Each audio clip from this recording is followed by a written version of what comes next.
Now, another problem is with this protein, when they insert this gene that creates the protein, they've expected that gene to be stable, and they actually registered its sequence. And now, as of June of last year, they found that the sequence is changing. Not only changing in one direction, but two different labs found it changed in different ways. So now you have the 2003 Indiana version of the soybean, the 2004 Iowa version of this gene. When a gene changes, so does its protein it creates. So the protein structure is not the one that was intended, and it was never tested. So we don't know which of these proteins or what they are that may be being produced inside our guts from the DNA that now has these genes in the bacteria. So those are some pretty substantial potential long-term problems. What also transferred with the gene into the bacteria was something called a promoter. That's added to the gene that you put in to turn it on. You see, typically inside a DNA, I'm sure you've all seen this, there's this person back there. They set the levels of all the genes. They get a printout. What time is it?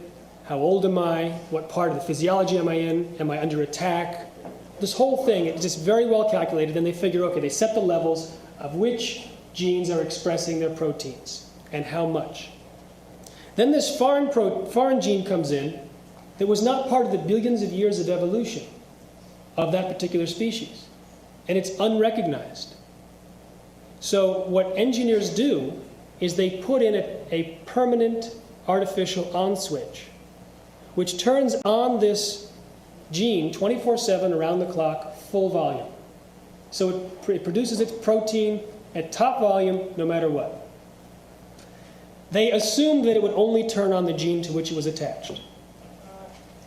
It can sometimes turn on genes in the DNA at random permanently at full volume.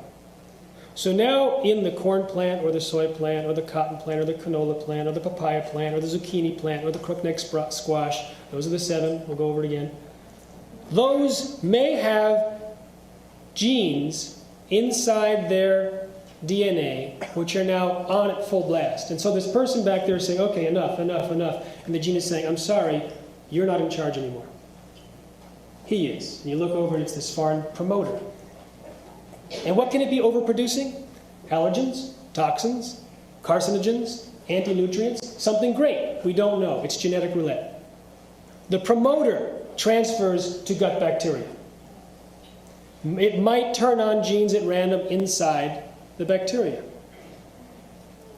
Preliminary evidence released in February at the UN Biosafety Protocol Conference meetings in Malaysia described how the promoter was found in rat organs after the rats were fed a single transgenic meal. If the promoter were to transfer to our DNA, it could, in theory, turn on genes at random permanently. It also has, in theory, a hotspot which can cause recombination and mutation.